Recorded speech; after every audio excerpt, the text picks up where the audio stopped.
السلام عليكم. أهلا وسهلا. عليكم. سلام.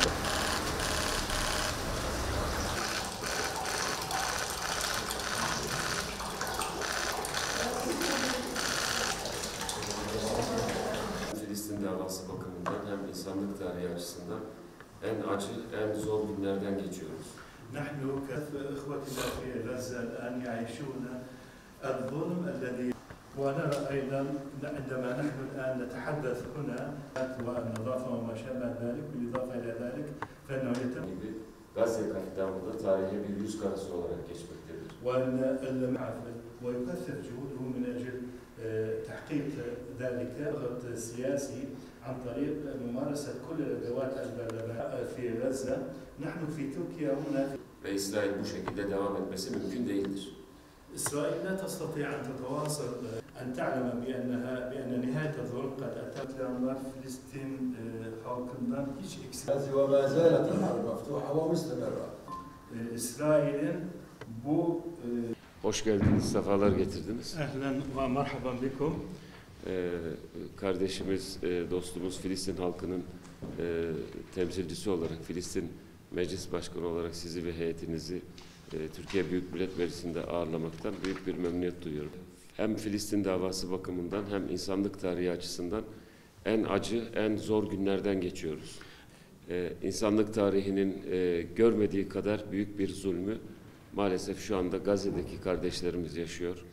Biz burada konuşurken şu anda Gazze'de yine evler bombalanıyor. İnsanların en temel ihtiyaç maddeleri, gıdaları, suları, hastaneleri, herhangi bir temizlik malzemeleri yok. Gencecik çocuklar, ihtiyar insanlar, kadınlar hayattan kopartılıyor. Bu açık bir şekilde soykırıma varan bir katliamdır. Ve ne yazık ki yakın dönemde yaşadığımız mesela Auschwitz gibi, Srebrenica katliamı gibi Gazze katliamı da tarihe bir yüz karası olarak geçmektedir. Dün nasıl başta Batı dünyası olmak üzere insanlık alemi o yaşanan katliamları seyirci kaldıysa, sadece izlemekten ibaret bir pozisyon takındıysa, bugün de aynı şeyi yaşıyoruz. Filistin'de yaşanan bu soykırıma arkalarına aldıkları Amerika Birleşik Devletleri ve Batı dünyası dahil olmak üzere arkalarına aldıkları bu güçle her türlü zulmü yapıyorlar ve ne yazık ki yönetimler buna seyirci kalıyor. Tabii bütün dünyanın bu seyirci kaldığı soykırıma karşı, büyük katliama karşı biz Türkiye olarak ilk andan itibaren tepkimizi en yüksek düzeyde ortaya koyuyoruz ve meselenin önce acil ateşkes ve insani yardım başta olmak üzere acil meselenin çözülmesinin şart olduğunu ortaya koyuyoruz. Sayın Cumhurbaşkanımız, bizler bütün uluslararası platformlarda Türkiye'nin bir an evvel ateşkesin sağlanması için ortaya koyduğu çabaları yoğunlaştırıyoruz. Biz de Türkiye Büyük Millet Meclisi olarak bütün parlamenter diplomasinin bütün imkanlarını kullanarak uluslararası platformlarda ve ikili olarak parlamento başkanlarıyla birlikte bu meseleyi müzakere ediyoruz ve bir an evvel uluslararası camianın harekete geçmesi için siyasi baskı oluşturuyoruz.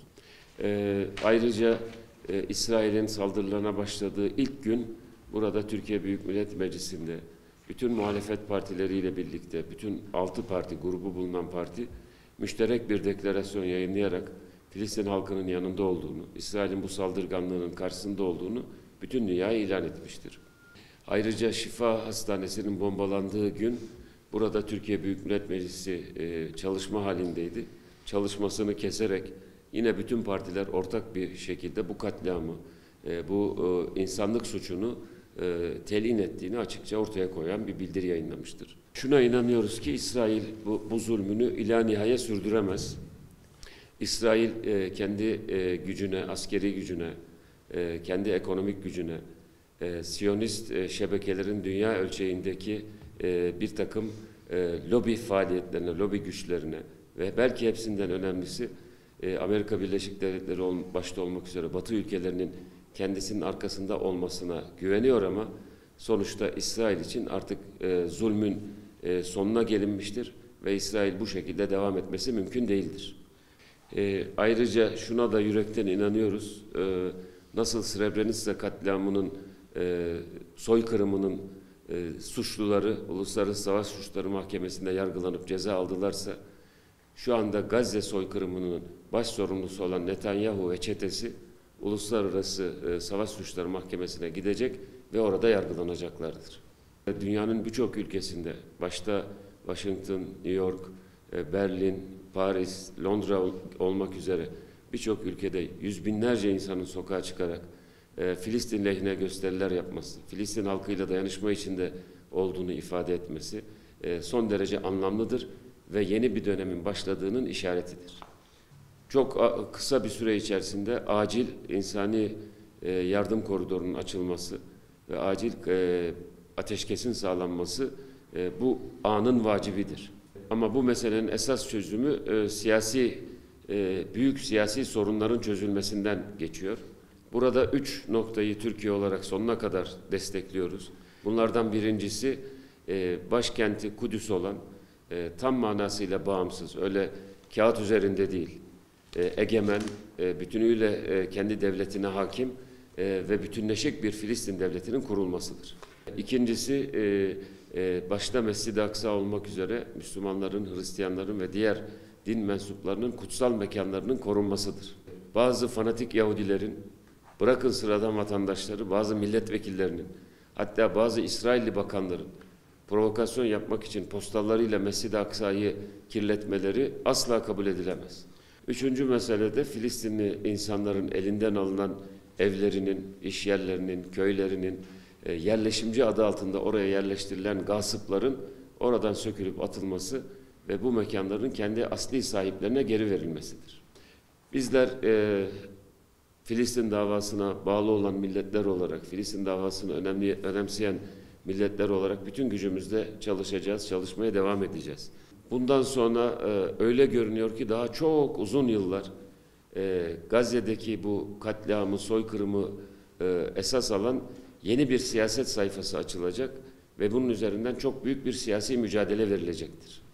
Şimdiden görüyoruz ki dünyanın birçok yerinde insanlık cephesi diyebileceğimiz, haktan, hukuktan, adaletten, vicdandan, insaftan, insanlıktan yana olan çok büyük kitleler Filistin halkının, masum Filistin halkının şahsında bütün bu değerlere sahip çıkmaya başladılar. Bu vesileyle hayatlarını ortaya koyarak topraklarına sahip çıkan, vatanlarını korumak için mücadele eden, bütün tehditlere, bütün hücumlara rağmen bulundukları yerleri terk etmeyerek orada gerçekten bir insanlık abidesi olarak dikilen mazlum, masum Filistinli kardeşlerimizi saygıyla selamlıyorum. 10.000'i aşkın şehidimizin her birisine Cenab-ı Allah'tan rahmet diliyorum. Şehitlerin mübarek kanlarıyla haklı bir davanın yeryüzünde hakim olacağından hiç şüphemiz yoktur. Allah rahmet eylesin. Biz Türkiye olarak bütün gücümüzle Filistin halkının yanında olmaya devam edeceğiz. Sayın Başkan'a ve arkadaşlarına bir kere daha hoş geldiniz diyorum. Ve bu ziyaretinizle birlikte biz de Türkiye Büyük Millet Meclisi olarak sizinle dayanışma içerisinde olduğumuzu bir kere daha ortaya koymuş olduk. Teşekkürler Sayın Başkan. ودعوة مقدرة من سيادتكم لزيارتكم هنا في مجلس الأمة الكبير التركي. Yine aynı şekilde şükranlarımı iletiyorum.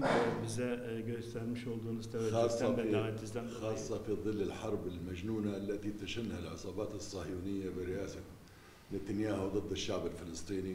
Bildiğiniz gibi Netanyahu ve çetesi Filistin halkına karşı bu deli gibi bir savaş açmakta ve devam etmekte bu savaş. وقبل أن ندخل في موضوعنا في الفلسطيني أولا أنقل لك تحيات أعضاء المجلس الوطني الفلسطيني الذي يمثل الشعب الفلسطيني في كل عموم العالم إلى سيادتكم وإلى الزملاء في مجلس الأمة التركي الكبير. إسرائيل تمارس عدوانها الدموي والقاتل في قطاع غزة وفي نفس الوقت تمارس عدوانها في الضفة الغربية وفي القدس.